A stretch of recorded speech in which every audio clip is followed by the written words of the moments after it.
हाँ जी, तो अपने किसान आंदोलन करवा रहे हैं पिछले 2 दिन से। बिजोलिया का करवा दिया, बेगू का करवा दिया, मेवाड़ के खालसा क्षेत्र का किसान आंदोलन करवाया, बूंदी में किसान आंदोलन करवाया। मैं जल्दी जल्दी एक बार रिवीजन करवा दूं आपको, और आप नोटिस भी करना। हमने 2 दिन की क्लासें, लगभग मुझे लगता है 1.5 घंटे के आसपास की क्लासें, और मुझे नहीं लगता मैं अगले 7 मिनट लूंगा। मैं 7 मिनट से पहले पहले रिवीजन करवा दूंगा।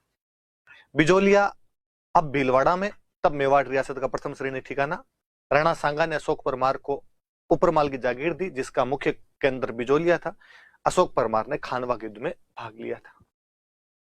केशव दास के टाइम में मराठों का अटैक हुआ था, धाकड़ किसानों ने सहयोग किया था, रिश्ते अच्छे बने, जो 1894 में गोविंद दास की मृत्यु तक जारी रहे। 1894 के बाद कृष्ण सिंह सामंत बना, उसके बाद स्थितियां बिगड़ने लगी। 1897 में गिरधरपुरा नाम के गांव से यह आंदोलन शुरू हुआ। धाकड़ किसानों ने आंदोलन शुरू किया। कारण क्या थे? तो कारण थे कि लगान के अंदर कमी लाई जानी चाहिए, 84 प्रकार की जो लाग बाग ली जाती उसमें कमी लाई जाए, लाटा कुंठा बंद किया जाए, और जो बेगार ली जाती है उसको समाप्त किया जाना चाहिए। नानाजी पटेल और ठाकरी पटेल साधु सीताराम दास के कहने पर मेवाड़ महाराणा फतेह सिंह के पास के लिए गए। हामिद नाम का जांच अधिकारी आया, लेकिन पहले शुरुआत में उसने हालांकि पक्ष में भी दी, लेकिन शुरुआत में कोई ज्यादा किसानों को रियायत नहीं मिली। उल्टा छपनिया काल के समय सामंत ने किसानों के साथ थोड़ा अच्छा व्यवहार किया तो आंदोलन दब गया। 1903 में जब कृष्ण सिंह चौरी कर लगा देता है, तब आंदोलन एक बार दोबारा खड़ा हो जाता है। स्थानीय नेताओं ने आंदोलन चलाया था। प्रेमचंद भील, फतेहकरण चारण और ब्रह्मदेव इसके स्थानीय नेता थे। पहले चरण में भले किसानों को सफलता नहीं मिली हो, लेकिन किसानों में सामंत विरोधी भावनाएं आई और अपने अधिकारों के प्रति जागृति आई। सामंत ने पहले तो नानजी पटेल, ठाकरी पटेल को निष्कासित किया था, हालांकि उनको तो बाद बुला लिया था। इस बार फतेहकरण चारण और ब्रह्मदेव को निष्कासित कर दिया और साधु सीताराम दास को कहा कि लाइब्रेरी की नौकरी छोड़ो। दूसरे चरण में आपके विजय सिंह पथिक और माणिकलाल वर्मा जुटते हैं इससे। विजय सिंह पथिक ओछड़ी नाम के गांव में विद्या प्रचारिणी सभा चलाते थे। साधु सीताराम दास उनको लेके आए थे 1916 में। 1917 में उन्होंने एक उपरमाल पंच बोर्ड बनाया, जिसका अध्यक्ष मन्ना पटेल थे। बेरीसाल नाम के गांव में हरियाली अमावस्या को बना। उपरमाल सेवा समिति युवाओं की उपरमाल का डंका एक पर्चा प्रकाशित किया। मेवाड़ सरकार द्वारा 2 कमीशन बनाए गए थे। एक कमीशन बनाया गया बिंदुलाल भट्टाचार्य, अफजल अली और अमर सिंह। एक कमीशन बनाया गया था राज सिंह बेदला, अतक सिंह मेहता और रमाकांत मालवी। दूसरे वाला इसलिए बना था क्योंकि राजपूताना मध्य भारत सभा कह रही थी कि हम भवानी जाल की अध्यक्षता में जांच करवाएंगे। मेवाड़ सरकार नहीं चाहती थी बाहर की जांच एजेंसी है।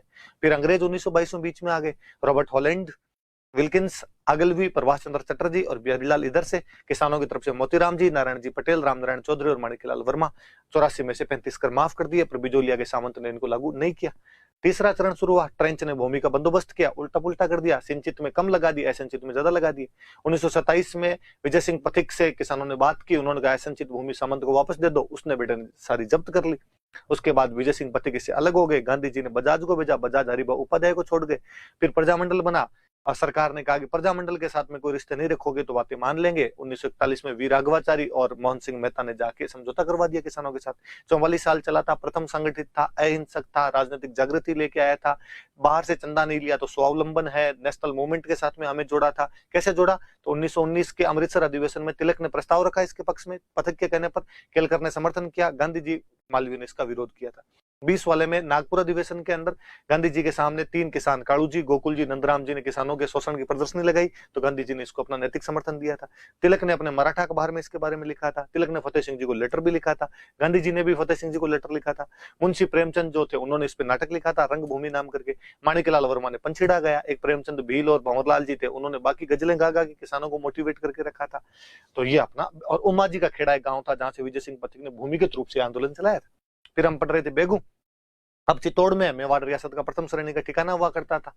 यहाँ के मैनाल के भेरुगुंड नाम की जगह से वही आपके धाकड़ों ने 1921 में आंदोलन शुरू किया। विजय सिंह पथिक के पास गए, हमारे नेता बनो, उन्होंने रामनारायण चौधरी को भेज दिया था। रामनारायण चौधरी ने दामोदर लाल नाम के मंत्री से बातचीत की, लेकिन बातचीत नहीं मानी गई, तो इन लोगों ने आंदोलन खड़ा कर दिया अपना। आंदोलन खड़ा करके इन्होंने कहा कि हम तो सरकारी न्यायालयों का बहिष्कार करेंगे, हम तो हमारी किसान पंचायतें बनाएंगे। ये सब बातें आई तो अंग्रेजी सरकार को पता चला। अंग्रेजी सरकार ने 2 काम किए। एक तो मेवाड़ महाराणा फतेह सिंह जी से शासन के अधिकार लेके महाराज कुमार भोपाल सिंह को दे दिए, और इतने में पता चला कि साहब बेगू के सामंत अनूप सिंह ने विजय सिंह पथिक की मध्यस्थता से अजमेर में किसानों के साथ समझौता कर लिया, इसलिए अनूप सिंह को पकड़ के नजरबंद कर दिया और अमृतलाल को यहाँ का प्रशासक बना दिया। ट्रेंच ने इसको बोल्शेविक समझौता कहा था। ट्रेंच को जांच अधिकारी बना के भेजा गया था। ट्रेंच आपके 13 जुलाई 1923 को गोविंदपुरा के अंदर फायरिंग कर देता है। उस फायरिंग के अंदर रूपाजी धाकड़ और कृपाजी धाकड़ नाम के 2 किसान है, वो आपके शहीद हो जाते हैं। और उसके बाद में विजय सिंह पथिक यहाँ पर आए थे। विजय सिंह पथिक को यहाँ पर गिरफ्तार कर लिया गया था और इसके बाद धीरे धीरे आंदोलन अपने आप ही समाप्त हो गया था। फिर उसके बाद हमने पढ़ा था खालसा क्षेत्र वाला आंदोलन, वो जाट किसानों ने किया था। पहले उदयपुर में सम्मेलन हुआ, उदयपुर में सम्मेलन होकर उन्होंने अपनी मांगे रखी तो सरकार ने नहीं मानी तो उन्होंने कहा जातीय पंचायतों के माध्यम से चलाएंगे। पड़ोली में एक सम्मेलन बुलाया, जातीय पंचायतें तो गई, राजस्थान सेवा संघ आई, जो आपका कन्हैयालाल कलंतरी जो कि राजपूताना मध्य भारत सभा का सदस्य था वो भी आया। इस बार कहा कि बिजोलिया की तरह चलाएंगे, मातृकुंडिया में अगला सम्मेलन करेंगे। मातृकुंडिया में सम्मेलन किया, कहा कि लगान कम करो और अफीम की जो खेती की बंद होने की वजह से जो नुकसान हुआ उसका मुआवजा दो। सरकार ने ज्यादातर मांगे मान ली क्योंकि सरकार नहीं चाहती थी कि जागीर के साथ साथ खालसा वाले भी आंदोलन कर दें। ये बूंदी किसान आंदोलन का एक और नाम बरड़ किसान आंदोलन है। साधु सीताराम दास वहां पर डाबी किसान पंचायत बनाते हैं, हरला भड़क उसके अध्यक्ष थे। 1922 में बाद में ननूराम शर्मा के नेतृत्व में आंदोलन शुरू हुआ। नारायण सिंह और भंवरलाल सुनार इसके अन्य नेता हुआ करते थे। और 2 अप्रैल 1923 को यहाँ डाबी के अंदर भी हत्याकांड हो गया। इकराम हुसैन फायरिंग कर देता है। नानक जी भील और देवीलाल गुर्जर शहीद हो गए थे। नानक जी भील झंडा गीत गा रहे थे। नानक जी भील की याद में वर्मा जी ने अर्जी नाम का एक गीत लिखा था। और रामनारायण चौधरी और सत्य भक्त इस हत्याकांड की जांच करने के लिए आए थे। और वो जब आए और उन्होंने अखबारों में इसके बारे में लिखा तो बाद में सरकार की निंदा हुई। सरकार ने कमीशन बनाया, पृथ्वी सिंह, राम प्रताप, भैरोलाल की अध्यक्षता में। कमीशन ने भी लिपापोती सी कर दी थी, ज्यादातर को इनकी मांगे वगैरह मानी नहीं गई। 5 अक्टूबर 1936 से आंदोलन दोबारा शुरू हुआ, जब नुक्ता प्रथा को बंद कर दिया गया था, युद्ध कर लगाए गए थे। तो दोबारा हिंडोली के हुडेश्वर महादेव मंदिर में 500 गुर्जर और मीणा किसान इकट्ठे हुए थे और बाद में सरकार ने इनकी बातें मान ली थी। कुछ बातें मान ली, धीरे धीरे आंदोलन समाप्त हो गया। इस दूसरे चरण में सामाजिक सुधार भी किए गए थे। महिलाओं की एक बड़ी संख्या इस आंदोलन के अंदर शामिल हुई थी, पर यह आंदोलन केवल गुर्जरों तक सीमित था, कुशल नेतृत्व नहीं था, राजस्थान सेवा संघ का एक्टिव पार्टिसिपेशन नहीं मिला था, इस वजह से इतना सफल नहीं हो पाया। जहां मेवाड़ के किसान आंदोलन जागीरी क्षेत्रों के थे, वहीं ये किसान आंदोलन खालसा क्षेत्र का था। जागीरी क्षेत्रों में उत्पीड़न अधिक था तो वो थोड़े ज्यादा उत्पीड़ित थे, इधर वाले किसान कम उत्पीड़ित थे, बूंदी वाले। उधर वाले में कुशल नेतृत्व मिला, मेवाड़ वाले में इनको ज्यादा कुशल नेतृत्व नहीं मिला। मेवाड़ वाले में राजस्थान सेवा संघ आ गई थी, यहाँ पे राजस्थान सेवा संघ नहीं आ पाई थी। मेवाड़ वाले में महिलाओं की थोड़ी सीमित भागीदारी थी, यहाँ वाले में थोड़ी महिलाओं की भागीदारी अधिक हो गई थी। ये इनके बीच में थोड़े अंतर थे। ये देख लो 5-7 मिनट में खत्म हो गया। अब अपने आगे बढ़ लेते हैं। आज अपने एक किसान आंदोलन देखते हैं, अलवर किसान आंदोलन देखेंगे अपने और पढ़ेंगे क्या क्या बातें हैं कौन से। अलवर की जब मैं सिंपली बात करूं, देख लो हमने मेवाड़ पढ़ लिया और बूंदी पढ़ लिया, हम अलग अलग जगह पे कौन कौन से आंदोलन हुए थे सारे पढ़ लेंगे धीरे धीरे। अलवर में किसी भी राज्य में 2 प्रकार की जमीन हो सकती है, एक तो जागीर भूमि और दूसरी खालसा। अब मैं इतनी बार ये बता चुका हूं आपको कि जागीर भूमि जो होती थी वो तो फ्यूडल लॉर्ड जो हुआ करते थे उनके पास हुआ करती थी।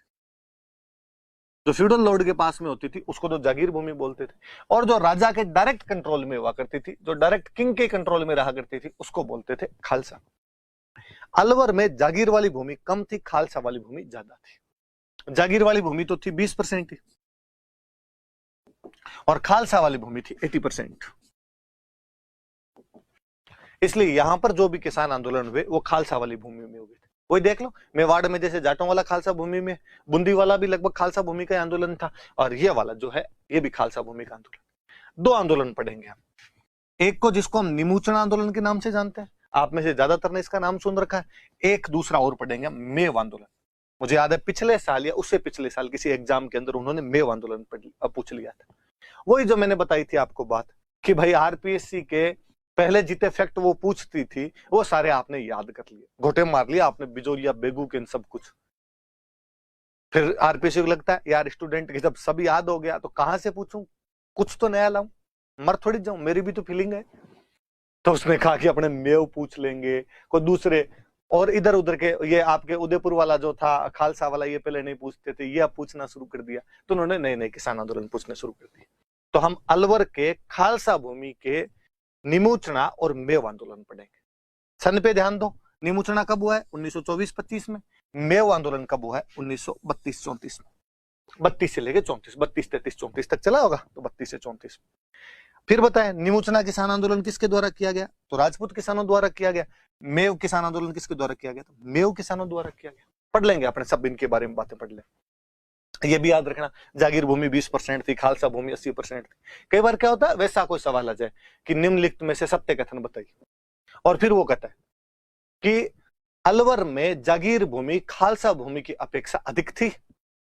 अब अपने को पता ही नहीं अधिक थी या नहीं थी, तो अपने ने तो सत्य का पता ना असत्य का पता, फिर बालाजी का नाम लेके लगाना पड़ता है, गलत होने की संभावनाएं बढ़ जाती है। थोड़ी सी दिमाग में रख लेना, रट्टे वट्टे मत मारना, थोड़ा इतना दिमाग में, भाई खालसा वाली जमीन ज्यादा थी इसलिए खालसा वालों में वहां पर आंदोलन हो रहे हैं।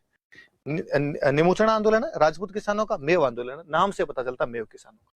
बिजोलिया बेगू हमने पढ़े थे धाकड़ किसानों के थे, मेवाड़ वाला खालसा था वो जाट किसानों का था, बूंदी वाला जो हम पढ़ रहे थे वो गुर्जर किसानों का था। वैसे इन दोनों का भी हमने पढ़ लिया, दिमाग में रहेगी इतनी बात तो आपके। तो दो आंदोलन पढ़ने, निमोचना किसान आंदोलन और मेव किसान आंदोलन। वास्तव में तो इनके नाम ये होने चाहिए थे, पर ये दोनों अलवर के थे, इसलिए मैं आपको ये भी याद करवाना चाहता था कि अलवर के हैं।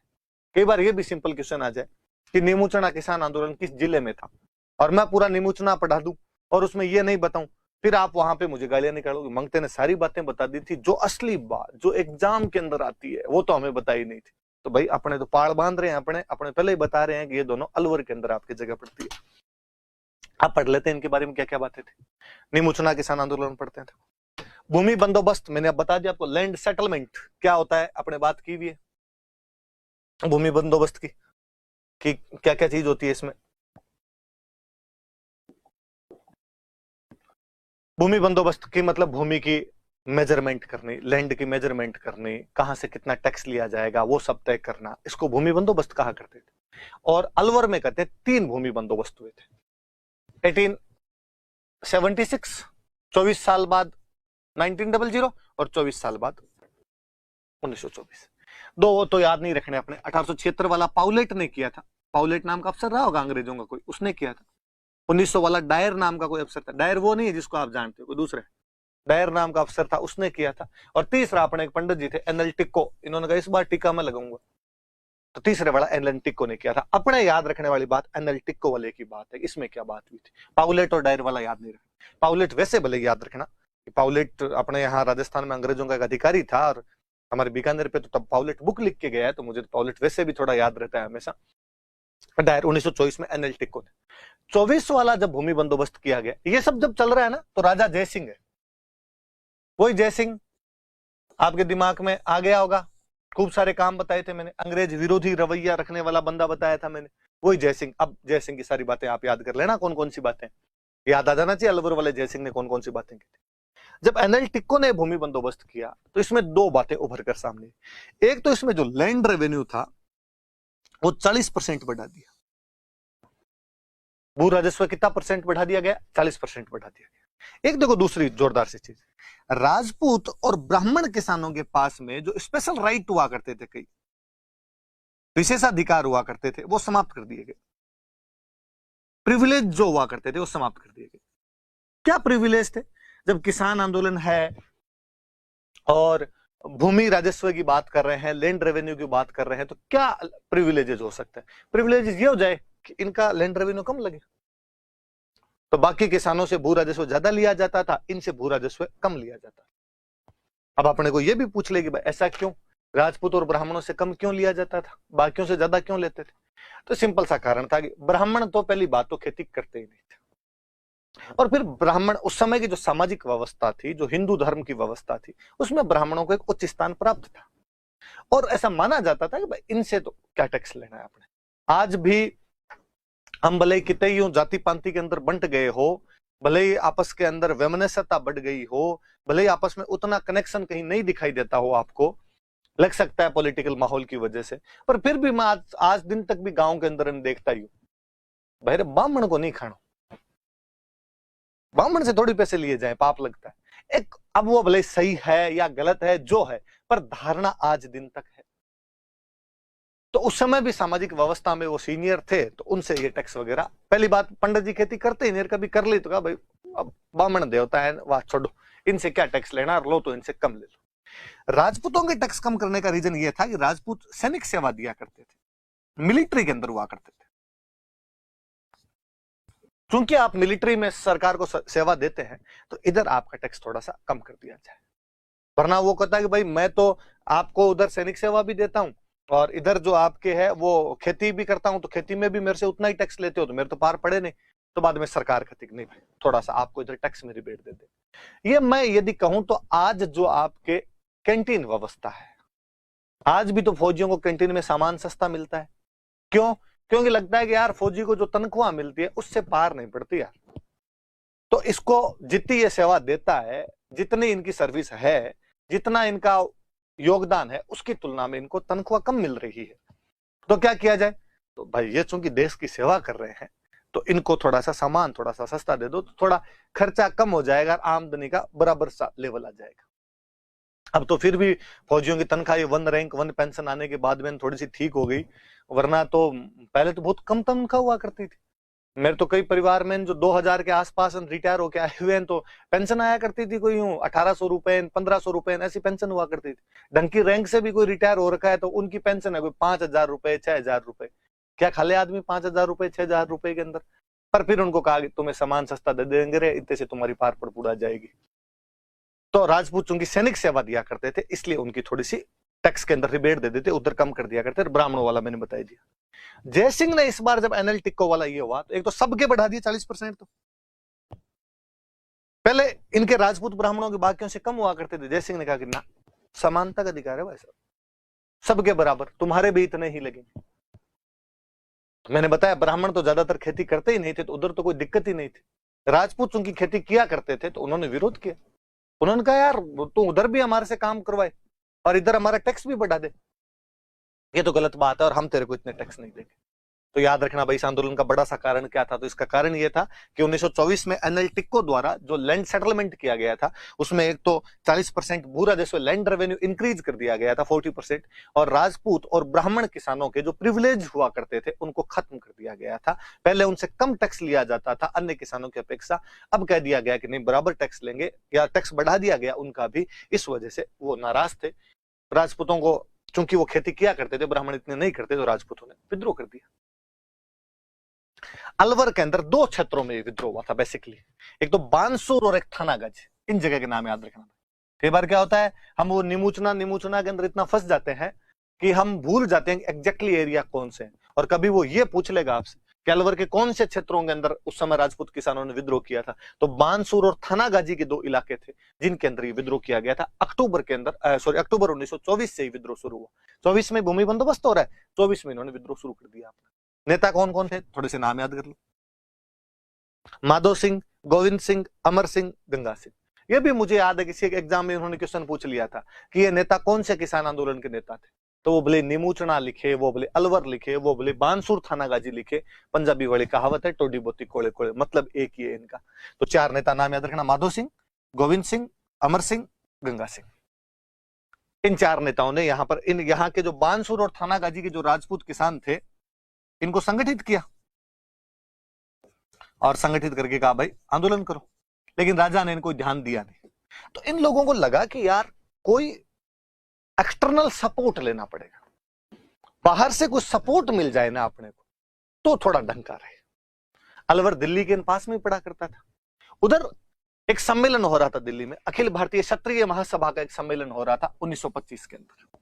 अपने तो ये याद रखना केवल कि अखिल भारतीय क्षत्रिय महासभा का 1925 में सम्मेलन था। शायद दिल्ली है, हो सकता है मेरे दिमाग से निकल रहा हो, चेक कर लेंगे अपने वापस।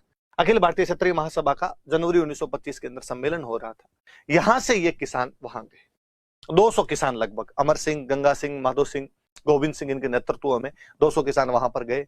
और इन अखिल भारतीय क्षत्रिय महासभा वालों का, यार हम तो खुद क्षत्रिय हैं और ये राजा हम पर अत्याचार कर रहे हैं, मतलब तुम्हें हमारा साथ नहीं देना चाहिए। और इन्होंने बाकायदा एक पंपलेट तैयार करवाया, किसानों ने पुकार,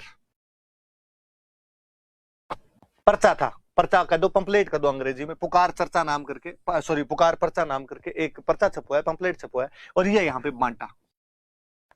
सबको ले जाएगा पंपलेट दिया, भाई साहब ये पढ़ो, 40% बढ़ाया है और टैक्स और बढ़ा दिए हमारे, तो पहले कम लिया करते थे, फिर मतलब ही क्या रहा। राजा के लिए मरने के लिए भी जाओ, राजा के लिए गर्दनें भी कटाओ और टैक्स और पूरा दो, तुम ध्यान दो थोड़ा सा। और अखिल भारतीय क्षत्रिय महासभा वालों ने जब ये देखा तो उन्होंने कहा समर्थन है, किसानों तुम संघर्ष करो, हम तुम्हारे साथ। तो अखिल भारतीय क्षत्रिय महासभा पूरी तरीके से उनके साथ के अंदर आ गई। किसके खिलाफ? राजा जय सिंह के खिलाफ। अब किसान राजा जय सिंह के पास आए, अब थोड़ा यूं उत्साह बढ़ा, कोई बड़ा यूं पीछे मिल जाए तो मजा आता। टोगड़ियो खुंटा पान कूदे, तो खुंटा होना जरूरी होता है। खुंटा मिला पीछे, अखिल भारतीय क्षत्रिय महासभा मिली, तो ये आए जय सिंह के पास और जय सिंह को कहा कि हमारी मांगे कुछ मांगे, हमारी किसानों की क्या मांगे हो सकती है? लैंड रेवेन्यू में कमी लाई जाए, भू राजस्व ज्यादा कर दिया, 40% बढ़ा दिया, कम कर। चराई कर हुआ करता था, मैंने कल ही बताया था, पशुओं को चराने पे कर लगा करता था, तो इन्होंने कहा ये चराई कर बंद करो। पशु चरेंगे नहीं, चरेंगे तो क्या करेंगे? मतलब अब तो इनके पैसे भी खा जाएगा, तो मतलब गाय का भी शाखा तो वो भी अपने आप के अंदर हुआ करता। गऊ है, गऊ के कोई चरने के किस बात के पैसे ले सकता है? तो चराई कर बंद किया जाए। बेगार नहीं देंगे, किस बात की बेगार दें?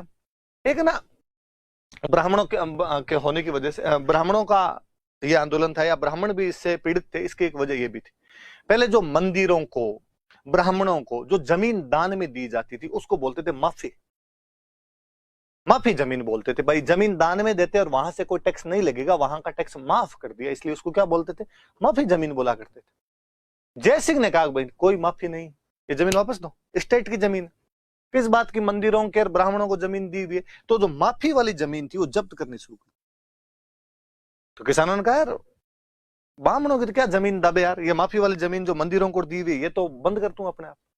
फिर एक राजा जयसिंह बड़ा इस मामले में जोरदार आदमी था, इसको जंगली सुअर का शिकार करने का शौक था। जंगली सुअरों का शिकार किया करता था, और वैसे भी माना जाता है कि वह जंगली सुअर का शिकार सबसे बेहतरीन शिकार माना जाता था। कि पहले यूं मर्दानगी दिखाने का तरीका था, भाई सुअर कौन मार के लाए, जंगली सुअर। आपको सुअर दिमाग में आते जो दिमाग में आ रहे ना ना, ये नहीं, वैसा जंगली सुअर, एकल खोड़ा सुअर जो होता है अपने आप में एकल दंता, उसके लिए कहा जाता है वो शेर को टक्कर दे। और मेरे तो वो एक चुंडावत जी की कहानी पड़ी हुई, लक्ष्मी कुमारी चुंडावत की, उसके अंदर क्या कहानी है मैं अब तो भूल गया उसका। वो दोहा, एक सुअर होता है और कुछ राजकुमार उसका शिकार करने के लिए जाते हैं और वो सुअर उनकी तरफ गुर्राता है। तो कहानीकार लिखती है उसमें कि शायद वो गुर्राते हुए सुअर कह रहा था कि वापस चले जाओ सारे, वरना आज कहीं पीछे सती हो जाएगी। मतलब मैं मार दूंगा सबको यहाँ पे, और पीछे तुम्हारे कोई बाट जोती होगी, लुगाइयां बैठी होगी, तुम यूं मर्द बन बन के कह के आए होंगे कि आज लाएंगे और सुअर का शिकार करके आएंगे और सुअर का मांस पकाएंगे शाम को, एक को जिंदा नहीं जाने दूंगा। तो जंगली सुअर वो जानवर हुआ करता है। राजा जय सिंह ने कई जंगली सुअर पाल रखे थे और उनके लिए बाकायदा इलाके बना रखे थे, भाई आरक्षित क्षेत्र ये इनके अंदर रहेंगे। वो तो कोई बात नहीं, आरक्षित क्षेत्र जो बना रखे थे, वो जंगली सुअर कई बार उन आरक्षित क्षेत्रों से बाहर निकल के और जो किसानों की जमीन थी उसको बर्बाद कर दिया करते थे। किसानों का कहना था भाई तेरे आरक्षित क्षेत्र है ये बंद कर, रोध रोध बोलते थे, इन रोधों को समाप्त किया जाए, या हमें इन जंगली सुअरों को मारने की परमिशन दे कि हमारे यदि खेत की तरफ आएंगे तो हम इनको मारेंगे। क्योंकि राजपूत किसान थे ज्यादातर, इसलिए हथियार वगैरह रखते थे, तो उन्होंने कहा कि इस बार हमारी तरफ आए तो हम सल्टाएंगे इनको, या तू अपने इनको आरक्षित क्षेत्रों में रख, इधर बाहर मत आने दे, वरना आरक्षित क्षेत्र ही बंद कर। तो किसानों ने कुछ मांग रखी। तो सुअर वाली ध्यान रखना कि जंगली सुअरों के शिकार की अनुमति के लिए या जंगली सुअरों की समस्या के कारण कौन सा किसान आंदोलन हुआ था, तो ये अलवर वाले किसान आंदोलन का एक बड़ा कारण ये जंगली सुअरों वाली समस्या थी कि उनके लिए आरक्षित क्षेत्र थे और वहां से वो सुअर जो बाहर जाके किसानों की भूमि को बर्बाद कर दिया करते थे, खराब कर दिया करते थे। जय सिंह ने ये मांगे वगैरह उनकी मानी नहीं, तो किसान इकट्ठे होने शुरू हो गए। निमूचना नाम का गांव पड़ता है बानसूर में, और बानसूर में किसान इकट्ठे होने शुरू हुए। 6 मई 1925 को सरकार ने एक ऑर्डर जारी किया और सरकार ने कहा कि कोई भी सभा नहीं कर सकता, सभा पर प्रतिबंध है, और कोई भी हथियार नहीं रख सकता। 6 मई को सरकार ने ऑर्डर जारी कर दिया कि सभा लगाने पर प्रतिबंध है, सभा नहीं लगा सकते, हथियार नहीं रख सकते आप। लेकिन फिर भी जनता तो मान नहीं रही थी, जनता आज सभा के लिए इकट्ठी होती जा रही थी, हथियार उनके पास थे। सरकार ने फिर एक प्रयास किया और 7 मई को अगले दिन एक अफसर जनरल रामभद्र ओझा, पंडित जी थे, जनरल साहब थे, इनको कहा जनरल साहब आप जाओ और जाके बात करके आओ किसानों से, अरे क्या समस्या है मान लो बातें। जनरल रामभद्र ओझा गए किसानों से बातचीत करने के लिए, चाय पर चर्चा की, किसान नहीं माने, नहीं मानते भाई किसान, अगलों की समस्या का हल नहीं हो तो कहां से माने। अभी देख लो कितने दौर की वार्ता चल रही है, पर अभी तक भी पेच फंसा हुआ ही है, सेम बातें उस टाइम थी। अब ये नहीं माने और उधर से संख्या बढ़ती जा रही है, तो फाइनली 14 मई 1925 को, ये याद रखना भाई, डेट याद रखना। एक कमांडर हुआ करते थे छाजू सिंह जी, और छाजू सिंह जी को भेजा, छाजू सिंह जी अब अपने हिसाब से देख लेना। उस निमुचना नाम के गांव के अंदर किसान बड़ी संख्या के अंदर इकट्ठे हो रखे थे, गांव को चारों तरफ से घेरा गया। कमांडर छाजू सिंह ने फायरिंग के आदेश दे दिए। 156 किसान शहीद हुए थे। राजस्थान के किसी भी किसान आंदोलन में इतने किसान शहीद नहीं हुए जितने निमुचना के अंदर शहीद हुए थे। 156 किसान इस आंदोलन में शहीद हो गए थे। बेगू में 2 रूपाजी धाकड़ कृपाजी धाकड़ हुए, ट्रेंच फायरिंग के ऑर्डर देता है। डाबी में नानक जी भील और देवीलाल जी गुर्जर शहीद हुए, इकराम हुसैन ने फायरिंग के आदेश दिए थे। अलवर में 156 किसान शहीद हुए थे। नाम तो किस किस का लिया जाए अपने तो लिए कि यहां पर आदेश किसने दिए थे, तो यहां पर छाजू सिंह जी ने आदेश दिए थे। देश में सर्वत्र इस घटना की बहुत ज्यादा आलोचना हुई, क्योंकि ये निमुचना के अंदर हुआ था, इसलिए इसको निमुचना हत्याकांड के नाम से हम जानने लगे। गांधी जी एक अखबार निकाला करते थे, यंग इंडिया, और गांधी जी ने यंग इंडिया में कहा कि ये जलियांवाला कांड से भी भयानक है और ये दोहरी डायर सही है,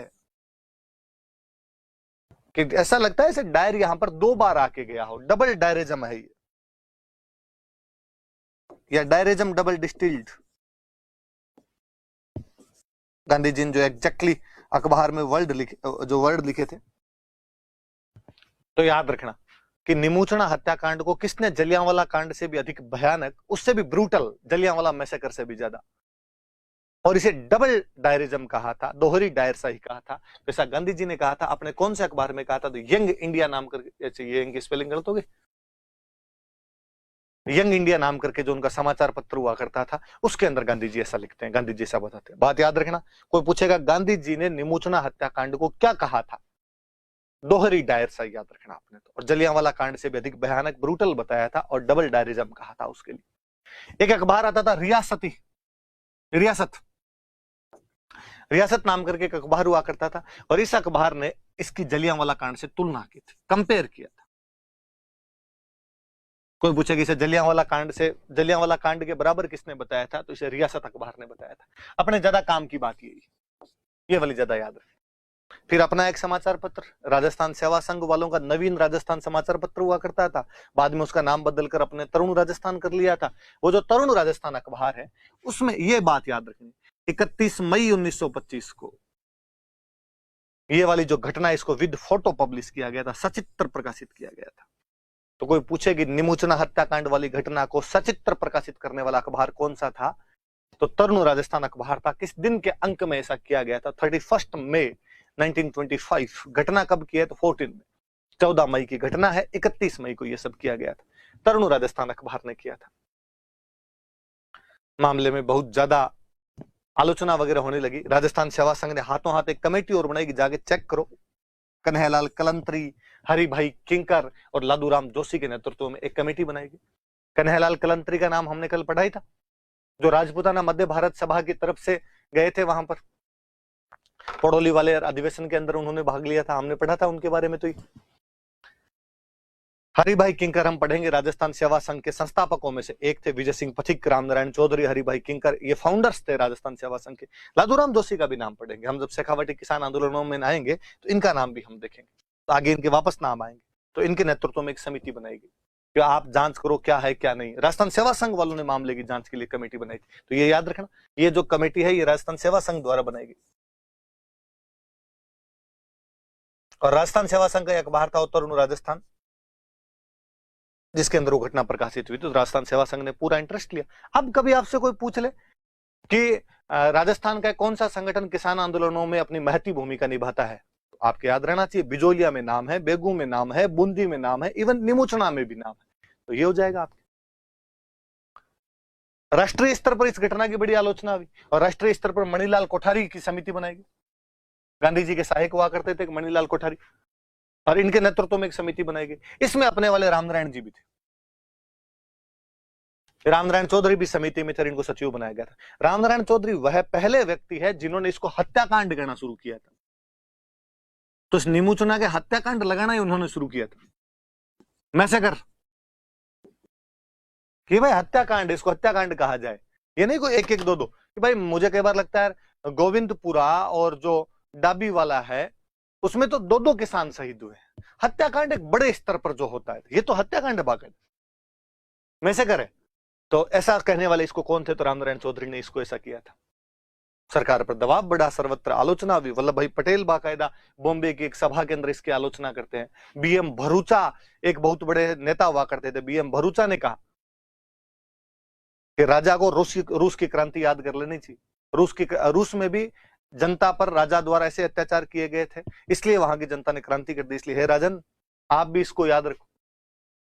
आलोचना हुई तो राजा ने कमेटी बनाई, जांच आयोग बनाया। छाजू सिंह, रामचरण और सुल्तान सिंह, तीन व्यक्ति थे उस जांच आयोग।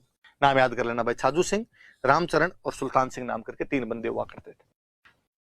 हालांकि जांच आयोग ने तो लिपापोती टाइप का ऐसा होता है वो किया था, पर इस बीच में राजा को पता चला तो उसे खुद गलत लगा कि नहीं यार मामला तो गंभीर हो गया, गलत हो गया, वहां पर ऐसे फायरिंग वगैरह हो गई, लोग इतने सारे मर गए। राजा खुद ही चल के किसानों के पास गया। 18 नवंबर 1925 को राजा किसानों के साथ समझौता कर लेता है और उसने कहा भाई तुमका यही तो कहना है कि नया बंदोबस्त हम स्वीकार नहीं करेंगे, कोई बात नहीं, जो हमारा ओल्ड सेटलमेंट है, जो पुराना बंदोबस्त है वही लागू रखा जाएगा। 1924 वाला एनएल टिक्को वाला जो भूमि बंदोबस्त है इसको हम लागू नहीं करेंगे। और उनकी मांगे वगैरह मान ली थी। पुराना भूमि बंदोबस्त लागू कर दिया और नेता रिहा कर दिए गए थे। हालांकि कई नेता तो पहले ही रिहा कर दिए गए थे, पर वो जो माधो सिंह, अमर सिंह, गंगा सिंह, गोविंद सिंह जो बड़े नेता थे उनको भी कहा भाई रिहा कर देंगे। और जिन जिन लोगों के घरों से लोग शहीद हुए थे तो उनको मुआवजा 128 रुपए का मुआवजा और दिया गया था। उस टाइम के हिसाब से ये राशि रही होगी, तो ये मुआवजा वगैरह और दिया गया। ये आपके अलवर का जो निमोचना वाला आंदोलन था, जो राजपूतों द्वारा किया गया था, जो बानसूर थानागाजी क्षेत्र के अंदर हुआ था, जो एक बड़ा हत्याकांड हो गया था, जिसकी गांधी जी ने यंग इंडिया में और तरुण राजस्थान अखबार ने बड़े स्तर पर इसकी आलोचना की थी। वल्लभ भाई पटेल, बीएम भरूचा इसमें इंटरेस्ट लेते हैं। वो आंदोलन ये था। न केवल राजस्थान सेवा संघ वालों ने समिति बनाई, बल्कि राष्ट्रीय स्तर पर राष्ट्रीय नेताओं ने भी समिति बनाई थी। ये निमोचना आंदोलन। दूसरा अपने पढ़ लेते हैं मेव। मेव किसान आंदोलन। मेव मुस्लिम जाति है। ये ऐसे मुस्लिम थे जो हिंदू से मुस्लिम में कन्वर्ट हुए थे। पहले हिंदू थे और बाद में धीरे धीरे इस्लाम में कन्वर्ट हो गए थे। हालांकि ये हिंदू से इस्लाम में कन्वर्ट हो गए थे, पर इनमें अभी तक भी हिंदू वाले तत्व ज्यादा थे। पर ऐसा अपने सबके साथ ही भारत में ज्यादातर जो कन्वर्जन हुआ था, तो कन्वर्जन के बावजूद आज भी जो मूल संस्कृति है वो अभी तक भी जिंदा है, अभी तक भी लोगों के अंदर दिखाई देती है। और वो वैसे भी हम हमेशा कहते ही हैं सब लोग कि धर्म जो होता है वो अपनी स्थानीयता, जो भी लोकेलिटी होती है ना, उससे प्रभावित होता है। जिस लोकेलिटी में आप रहते हो उसके अनुसार आपके क्रियाकलाप हो जाते हैं। अब भले ही वो मुसलमान कन्वर्ट नहीं हुए थे, बाहर से भी आए थे, तो भी उनकी खूब सारी जो गतिविधियां थी वो अपने यहाँ के जैसे हो गई। आज भी भात भरने, मायरे भरने, मामोसा की चूनड़ी लनी, कोई लाल जोड़ान, ये सब के सब विशेषता वैसी वैसी पड़ी। शादी ब्याह की, बाकी चीजों की लोकेलिटी ऐसी थी, तो ये होना ही है अपने आप में। वही मैं और कहूं कि पाकिस्तान के पंजाब में रहने वाले सारे मुस्लिम पंजाबी बोलते हैं। पाकिस्तान वाले खिलाड़ियों को देखो आप, सबको सबके सब आपको पंजाबी बोलते हुए नजर आएंगे। मतलब शोएब अख्तर ये तो कमेंट्री करते हैं ना, तो भी पंजाबी ही निकलती है, इनसे प्योर हिंदी अभी तक भी नहीं निकल पाती। हालांकि पाकिस्तान की नेशनल लैंग्वेज उर्दू कर दी गई। उन पाकिस्तान वाले पंजाबियों को एक को भी पंजाबी लिखनी नहीं आती है, क्योंकि मीडियम ही उर्दू है, तो लिखनी कहां से आएगी पंजाबी? गुरुमुखी लिपि भूल गए वो लोग, पर बोलते तो है, बोली तो वही रही उनकी। वो लोकेलिटी का फर्क था अपने आप में, आसपास में सब तरफ वही बोल रहे थे, तो उनकी वही भाषा रही। तो यहां पर भी ये रहा कि मेव जो किसान थे हिंदू से इस्लाम में कन्वर्ट तो हो गए थे, लेकिन अभी भी हिंदूवादी तत्व इनके अंदर थोड़े ज्यादा ही थे। और मेवात, इनका जो इलाका उसको मेवात कहते हैं। बेसिकली ये मेवात वाले इलाके में अपने अलवर के कुछ भूभाग आते, भरतपुर के कुछ क्षेत्र आते, और गुड़गांव जो अब तो अपने हरियाणा में आता है, गुरुग्राम का देते हैं जिसको, अब तो अपने हरियाणा में आता है। उस समय हरियाणा पंजाब को मिला के पंजाब स्टेट ही हुआ करता था अंग्रेजों का, तो पंजाब स्टेट का भाग हुआ करता था। अलवर के, चूंकि हम किसान आंदोलन पढ़ रहे हैं, तो अलवर में कौन कौन सी जगह पे ये था? तो तिजारा, रामगढ़, लक्ष्मणगढ़, किशनगढ़, ये वाले जो इलाके थे, इन इलाकों के अंदर ये लोग ज्यादा रहा करते थे। आप और देखें, मुस्लिम बाहुल्य इलाका है, नाम राम लक्ष्मण किशन है। मेव बाहुल्य इलाका है, पर जगह के नाम रामगढ़, लक्ष्मणगढ़, किशनगढ़, तिजारा इन इलाकों के अंदर थोड़े से ज्यादा हुआ करते थे। ये किसान जो थे, मांगे क्या थी, वही मांगे होंगी यार, अकाल के टाइम में भू राजस्व में छूट दो, कम से कम अकाल के टाइम तो दो, अकाल के टाइम में उतना ही ले लेते हो। और वो मैंने आपको एक दिन बताई थी पहले बात, कि किसान आंदोलनों की सबसे बड़ी समस्या ये थी कि पहले जब अकाल वगैरह पड़ते थे तो राजा महाराजा छूट दे दिया करते थे। अंग्रेजों के आने के बाद में ये छूटें वगैरह मिलनी बंद हो गई थी थोड़ी। आयात निर्यात कर में कमी लाई जाए, एक जगह से दूसरी जगह सामान लेके आना, वहां से सामान आना, इस पे सरकार टैक्स लगाया करती थी। उन्होंने कहा साहब इसमें भी थोड़ी सी कमी दी जाए। बेगार सब जानते हो, जंगली सुअरों को मारने की अनुमति दी जाए। इधर एक चीज और चल रही थी, ये समझ लेना आप, कई बार कोई पब्लिक वेलफेयर के काम के लिए किसी भी भूमि को जब्त किया जाता, अब भी लेती है सरकार।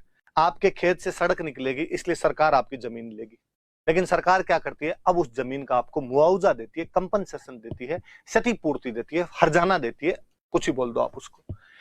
यहां पर वो हर्जाना नहीं दिया जा रहा था। सार्वजनिक कार्यों के लिए, पब्लिक वेलफेयर के लिए जो भी लैंड सीज की जा रही थी उसका कंपनसेशन नहीं मिल रहा था, उसकी क्षतिपूर्ति नहीं मिल रही थी, और इस वजह से किसान परेशान थे। और किसानों का कहना था कि नहीं साहब ये भी हमें दिया जाना चाहिए यहां पर। तो आप ये थोड़ी सी बातें याद रख लेना, है ना, कि मेव किसान आंदोलन मेवात में हुआ था। मेवात वाला इलाका अलवर, भरतपुर, गुड़गांव वाला कुछ क्षेत्र हुआ करता था अपने। और इनकी मांगे कि अकाल के टाइम भू राजस्व में कमी दो, आयात निर्यात के कर हटाओ, जो बेगार है उसको खत्म करो, जंगली सुअरों को मारने की अनुमति दो। सुअर वाली समस्या मैंने बताई दी आपको। और सार्वजनिक कार्य के लिए जो भी भूमि जब्त की जाती है उसकी क्षतिपूर्ति दो, मुआवजा दो उसका। दो संगठन इसमें भी याद रखने, दो संगठनों ने बड़े बढ़ चढ़कर भाग लिया था। अंजुमन खादिम उल इस्लाम, जमीयत तबलीग उल इस्लाम। एक 1923 में बना, एक 1927 के अंदर बना। अंजुमन का तो मतलब इस सभा होती है, संगठन ही होता है। तो अंजुमन खादिम उल इस्लाम, जमीयत तबलीग उल इस्लाम। ये वाला है ना, ये वाला आपने कोरोना में खूब सुना है। कोरोना के शुरुआती दौर में जो आप सुन रहे थे सारी की सारी बातें, जमातियों ने कोरोना फैला दिया, जमातियों ने कोरोना फैला दिया, उनका संगठन यही है। ये बना ही सबसे पहले अपने इस इलाके के अंदर ही था। और इसका रीजन ये था कि मेवात वाले मेव जो थे वो मुस्लिम बन गए थे, पर हिंदू क्रियाकलाप नहीं छोड़ रहे थे। अभी तक भी हिंदुओं की तरह रहन सहन था। इसलिए जो भी कोई कट्टरपंथी तत्व थे उनको थोड़ा लगता था कि नहीं यार, इनमें भी इस्लाम का प्रचार प्रसार किया जाना चाहिए, इसलिए ये संगठन यहां पर काम कर रहा था। और चूंकि किसानों की समस्या थी, इन संगठनों ने कहा ठीक है हम वैसे काम तो धार्मिक वाला करते हैं, लेकिन आपकी ये समस्या है तो हम इसके लिए भी आएंगे। तो ये इसमें भी साथ में उतरा गए थे। तो जमीयत तबलीगुल इस्लाम, दो संगठन याद रखना भाई, अंजुमन खादिमुल इस्लाम, जमीयत तबलीगुल इस्लाम। और जब ये धार्मिक संगठन इनके साथ जुड़े ना, तब इनकी मांगे थोड़ी अलग हो।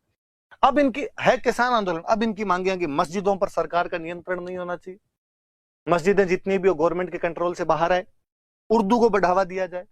जबकि मैंने बताया जय सिंह कौन राजा है, जय सिंह जिसने हिंदी को राष्ट्रभाषा घोषित कर दिया था। न केवल जय सिंह बल्कि उधर भरतपुर के अंदर किशन सिंह जी, दोनों ने हिंदी को राष्ट्रभाषा घोषित किया था। ये कह रहे हैं उर्दू को बढ़ावा दो, मुसलमानों को नौकरी में ज्यादा संख्या में शामिल किया जाए, मुसलमान नौकरी के अंदर कम है, इनको नौकरियां ज्यादा दो, मुसलमानों के लिए अलग से स्कूल खोले जाने चाहिए। अब ये देखो किसानों जैसी मांग नहीं, ये धार्मिक मांगे थी, ये इन संगठनों की वजह से आ गई। और ये जब चीजें आई ना तो आंदोलन कम्युनल होता चला गया, सांप्रदायिक होता चला गया। कि पहले केवल किसानों जैसी मांगे थी, अब इन मांगों की वजह से वो धर्म वाली स्थिति उत्पन्न होने लग गई। और अब कहीं ना कहीं वो हिंदू मुस्लिम क्लेश जैसी बातें थी। और कई जगह वास्तव में वायलेंस की घटनाएं, हिंसक घटनाएं भी होने लग गई थी। इन लोगों ने किशनगढ़ का जो नाजिम हुआ करता था उस पर हमला कर दिया था, उसको मारने की कोशिश की थी। तो ये यहां पर जाते जाते हिंसक और सांप्रदायिक भी हो गया था धार्मिक संगठनों के आने की वजह से। किसी भी आंदोलन के अंदर ऐसे संगठन आए तो अपने आप थोड़ी सी बातें हो जाती है। नेता कौन थे, मैंने बताया कि गुड़गांव भी मेवात में आता था, तो गुड़गांव के यासीन खान थे, वो उसके नेता हुआ करते थे। एक थे सैयद भीख नारंग, अंबाला के रहने वाले थे, ये इसके नेता थे। एक मोहम्मद अली अपने इधर के लोकल के थे, ये भी यहाँ के नेता हुआ करते थे। इन नेताओं ने चलाया किशनगढ़ के नाजिम पे, ये लोग हमला वगैरह करने की कोशिश करते हैं। राजा को लगा यार मामला गंभीर होता जा रहा है, कुछ किया जाना चाहिए, तो राजा ने एक आयोग बना दिया। दुर्जन सिंह, गजनाफर अली और गणेशी लाल के नेतृत्व में एक आयोग बना दिया गया। ये जो यासीन खान साहब जो है गुड़गांव वाले, इन्होंने किसानों को कहा कि अपने तो आयोग के सामने जाना ही नहीं है, बातें ही नहीं माननी इनकी। तो किसानों ने आयोग का बहिष्कार कर दिया, याद रखना, किसानों ने बहिष्कार किया। आयोग के सदस्य हैं भाई ये नीचे वाले, तो किसानों द्वारा बहिष्कार किया गया, बॉयकॉट किया गया।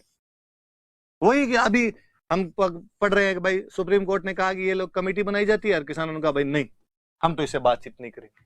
किसके कहने पे, तो यासीन खान के कहने पे।